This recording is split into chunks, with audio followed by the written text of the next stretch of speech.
నిదర్శన ఇవి. వాటికంటే కూడా దైవికమైన అలంకరణ చాలా ప్రాముఖ్యమైనది. స్త్రీకి దైవికమైనటువంటి అలంకరణ చాలా ప్రాముఖ్యమైనది పిల్లలు.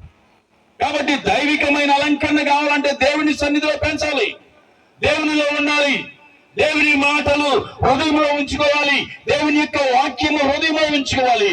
ఎప్పుడైతే అలా ఉంచుకుంటారో ఈ లోకములో ఎక్కడ కూడా పడిపోకుండా దేవుడు కాపాడుతాడు వాళ్ళని.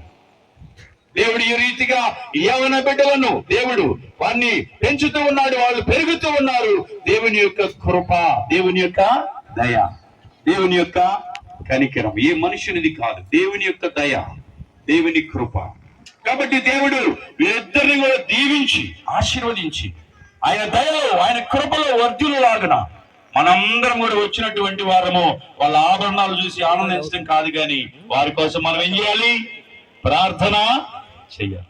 దేవుడి వీళ్ళని దీవించాలని, దేవుని యొక్క సన్నిధిలో వీళ్ళు ఎదగాలని, దేవుని యొక్క చిత్తానుసారంగా వాళ్ళు ఎదగాలని, అనేక విధాలుగా దేవుని భయముతో భక్తితో ఎదగాలని, దీవించబడాలని చేరువచ్చిన మనందరం వారి కోసం ప్రార్థన చెయ్యాలి.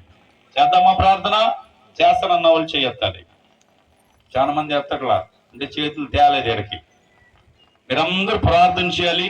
యవన బిడ్డలు దేవుని సన్నిధిలో ఎదగాలని, దేవుడు వారిని దీవించాలని మనందరము ప్రార్థన చేయాలి. కనుక పిల్లరా, ఈ మాటల చేత నేను తెలియపరుస్తూ ఉన్నాను, బిడ్డలని మనము దేవుని సన్నిధిలో పెంచాలి. లేకపోతే అపవాది వారిని దొంగిలించే అవకాశం ఉన్నది.